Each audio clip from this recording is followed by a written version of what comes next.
Bienvenidos amigos a un encuentro con la ciencia especial. Estamos con David Montoya, matemático informático que está haciendo una tesis sobre transporte en París, que es bastante complejo.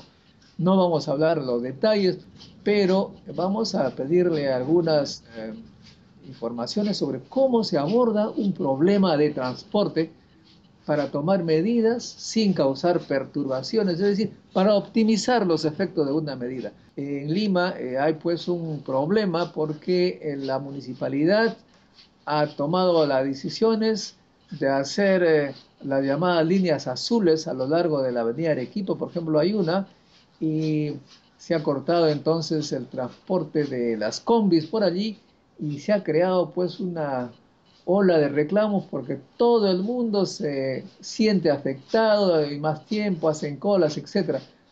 ¿Cómo es que nosotros deberíamos tomar decisiones sobre transporte, corte de líneas, aumento de líneas, etcétera, para causar el mínimo daño y el mejor efecto? ¿Cuáles son los procedimientos que se siguen, David? Sí, la primera cosa que hay que hacer es evaluar cuál es la situación actual de manera cuantitativa, ¿no? O sea, conocer cuáles son los flujos entre cada origen, destinación que hay en la ciudad.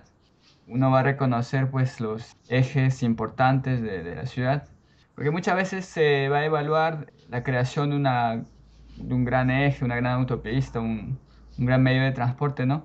Y se va a olvidar que si una vez que construir esta infraestructura, ¿no? No se tiene rutas que son viables para después despachar el volumen de población que va a llegar por una gran avenida, pues se va a crear congestión en los ejes más pequeños, ¿no? Eso se puede constatar ya en algunos lugares, ¿no?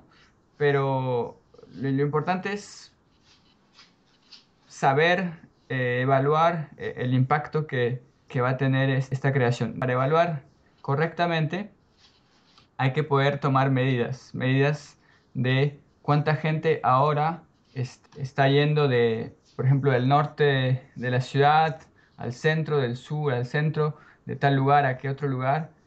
En promedio, qué tipo de transporte esa gente va a tomar, ¿no? Si son bus, si son carros individuales, ¿no? Si son taxis, etcétera, etcétera. Entonces, tener una estadística precisa que se va a hacer gracias a sondeos, ¿no?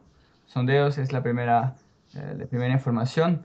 Después va a ser infraestructura que va a estar posicionada en las calles, que va a ser, por ejemplo, bandas sobre la pista que miden cuántos vehículos pasan, ¿no?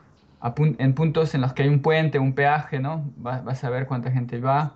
Después se puede automatizar esto vía cámaras, igualmente, que fácilmente a través del tratamiento de la imagen pueden contar cuántos vehículos están pasando en este momento y además reconocer qué tipo de transporte es. Entonces, toda esta información se tiene que preparar si uno quiere no solo saber en qué lugar hay que poner una prioridad para desarrollar mejores transportes.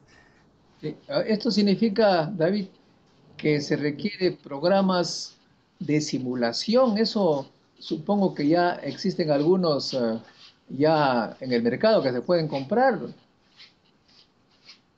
Sí, hay diferentes sistemas que han sido desarrollados para diferentes ciudades, tienen diferentes infraestructuras, diferentes problemas, diferentes informaciones. Estos programas te permiten no solo simular el cotidiano de lo que existe ahora, pero también simular lo que pasaría, ¿no? Dado el mismo requerimiento, o sea, la misma cantidad de gente que va de tal lugar a tal lugar, lo que pasaría si uno crea una nueva vía y esa nueva vía se va a evaluar si hay un impacto negativo o positivo, ¿no?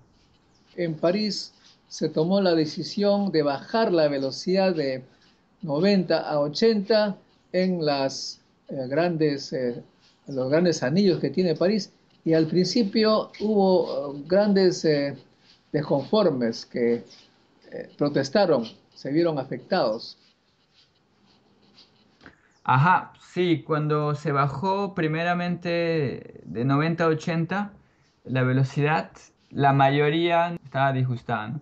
Se evaluó gracias a las diferentes cámaras, los diferentes radares, los diferentes sistemas que uno ha creado aquí en esta ciudad para medir el tráfico día a día. Y se vio que gracias a esta medida, pues finalmente en promedio los conductores no perdían más tiempo. Lo que pasa es que en esta vía circulan todos los días, circulan la gran mayoría de personas que vienen al centro de la ciudad o en las cercanías, ¿no? Y se crean muchos puntos de congestión. Uno circula a 20 kilómetros por hora, 10 kilómetros por hora. Más grande es la diferencia entre la velocidad alta y la velocidad de estos puntos de congestión, pues más se crea un efecto acordeón, ¿no? Que va a ser la deceleración y aceleración constante entre momentos en los que es fluido el tráfico y momentos en los que lo es menos. Y entonces, al bajar esta velocidad límite, se gana más tiempo y se evaluó esto recientemente, se pasó a 70 kilómetros por hora. Se evaluó que los conductores perdían 26 minutos menos en promedio en estos puntos de congestión, ¿no? Y además se reduce la contaminación que se crea, ¿no? Que es un punto importante igualmente. O sea que en realidad iban más lento al principio, pero al final llegaban más temprano, podríamos decirlo así en breve, ¿no?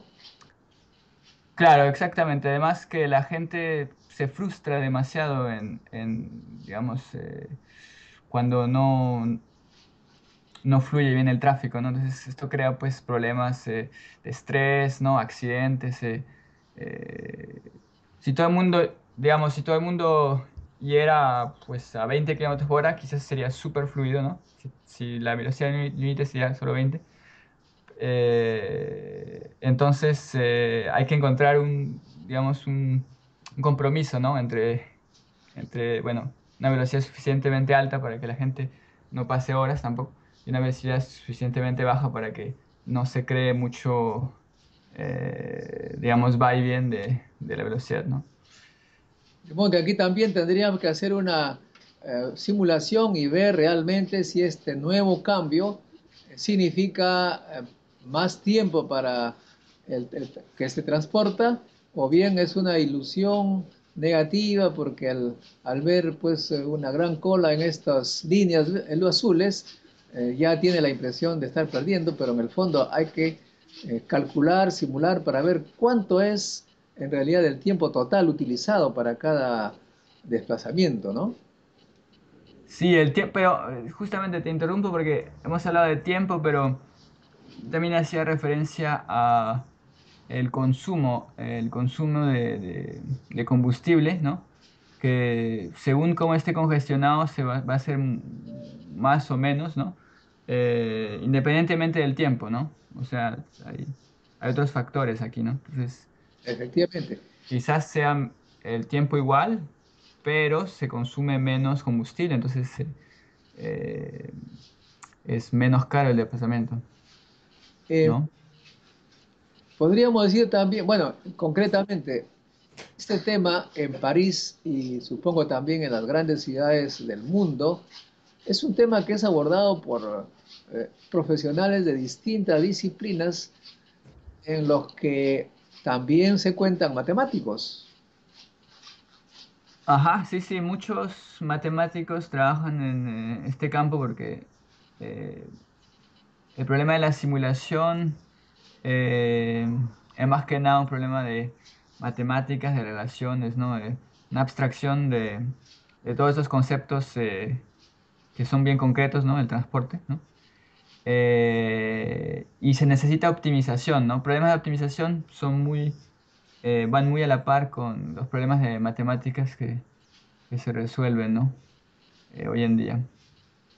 Bueno, te agradezco eh, mucho por esta entrevista, David. Esperemos que la Municipalidad de Lima tenga pues matemáticos en este equipo, porque de lo contrario estaríamos haciendo las cosas sin las herramientas modernas que la investigación nos proporciona en el siglo XXI. Gracias, David, y será hasta un próximo encuentro con la ciencia. Gracias, maestro.